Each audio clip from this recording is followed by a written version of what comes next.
Então hoje a gente vai falar sobre as relações fusionais. E aí eu queria começar dizendo que o desejo de ser um só é algo que a gente sonha.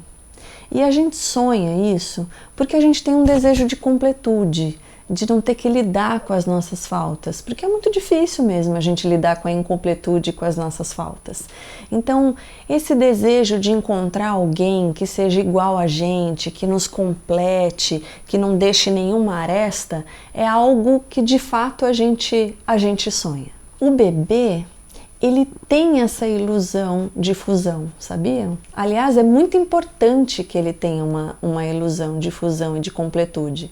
Inicialmente, acredita-se que quando ele está no útero da mãe e depois que ele nasce, quando ele está mamando, que ele tem essa sensação de absoluto prazer e absoluta completude. É o que Freud chama de sentimento oceânico. É o sentimento de não haver faltas.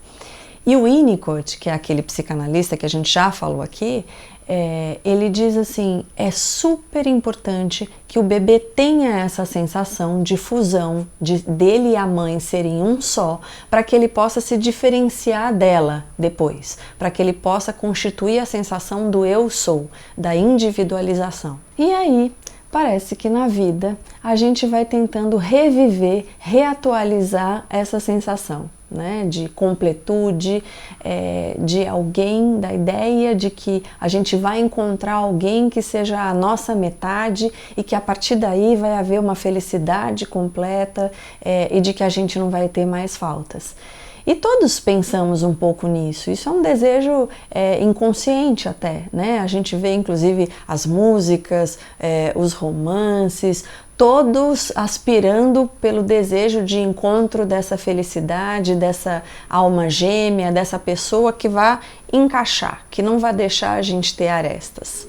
Só que a gente vai vendo que isso não é possível, né? Então, como a gente falou num outro vídeo, muitas vezes as relações elas se iniciam dessa forma. Quando a gente está apaixonado por alguém, a gente tem essa sensação de completude, de não haver diferenças. Só que ao longo do tempo, a gente vai vendo que o outro não nos completa, que ele não é igual a gente. E para que haja um amadurecimento da relação, é preciso que a gente vá lidando com essas diferenças, com essas faltas que o outro nos traz e aceitando o diferente, né? Então assim, é um desejo de todos nós a completude, não ter falta, porque a falta é um sofrimento, né? O ter que lidar com isso, mas a gente muitas vezes se ilude acreditando que encontrou alguém que encaixa perfeitamente, só que ao longo da relação a gente vai vendo que isso não é possível.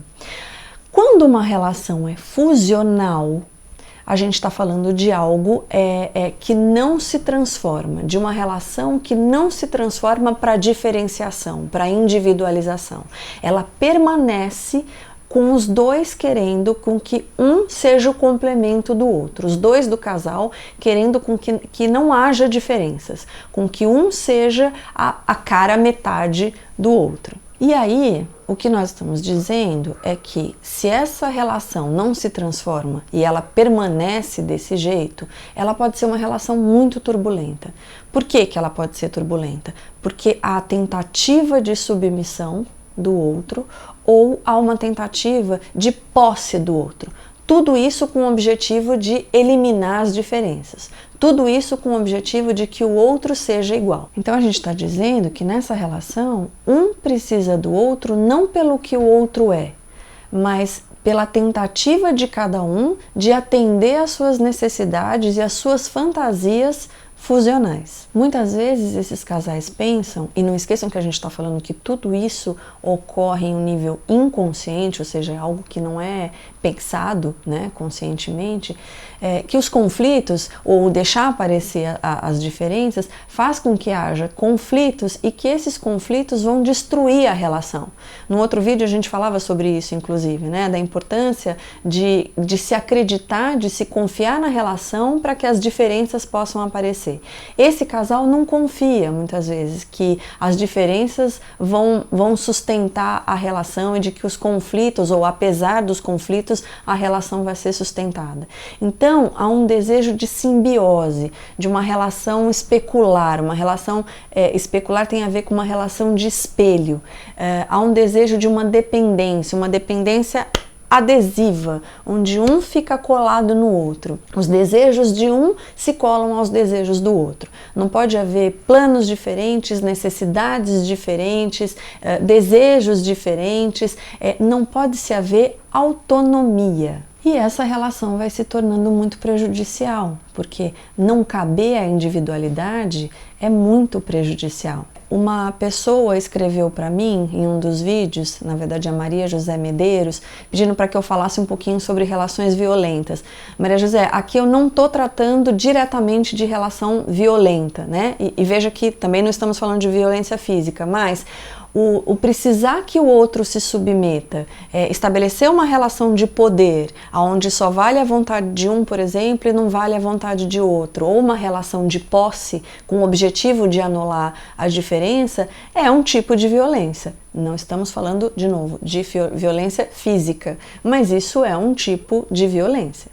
E é difícil dessa relação se sustentar por muito tempo, seja porque alguém faz algo diferente ali do script, do planejado, e que mostra a diferença, seja porque a pessoa que está sendo submetida não suporta por muito tempo também. Então essa ilusão e essa tentativa de negação das diferenças e de sustentação da simbiose, da fusão, da dependência, muitas vezes elas não acontecem por muito tempo. Quando um casal chega aqui no consultório e que eu percebo que a relação é estabelecida dessa forma, né, do ponto de vista da tentativa da fusão e da ilusão da fusão, a primeira coisa que é trabalhada, a tentativa de trabalho primeiro, é de ir esclarecendo e mostrando e tornando consciente esse desejo. O desejo de que seja igual e entendendo ali com o casal o porquê desse desejo de fusão. Então a gente vai vendo quais são os medos, quais são as fantasias, se é a de conflito, de que se aparecerem as diferenças de que vai haver conflito, se eles imaginam que a relação não vai perdurar, não vai se sustentar caso um queira coisas diferentes do outro, se alguém ali é muito inseguro, por exemplo, e aí precisa ter uma relação de poder sobre o outro para que se sinta melhor, para que se sinta acompanhado. Então a gente vai desmistificando e mostrando para o casal tanto a ideia da fusão, a tentativa da fusão, como o porquê disso. E num segundo momento, o objetivo é a gente ir podendo ver as diferenças de cada um, as diferenças de desejo, de necessidades, de personalidade de cada um, para daí ver também se é possível um aceitar a diferença do outro e ver como é que essa relação vai ter a continuidade. Então a gente está dizendo aqui que esse desejo de completude é um sonho nosso, né? Por quê? Porque se isso fosse possível, seria uma sensação de muito prazer, da gente não sofrer pelas nossas faltas, mas que uma relação madura tem a ver com a gente saber lidar com as diferenças do outro e ver no que é possível a gente aceitar, acolher essas diferenças. O estar com o outro tem a ver com a gente poder lidar com as nossas incompletudes. Falamos hoje sobre as relações fusionais e a gente se vê no próximo vídeo. Até lá!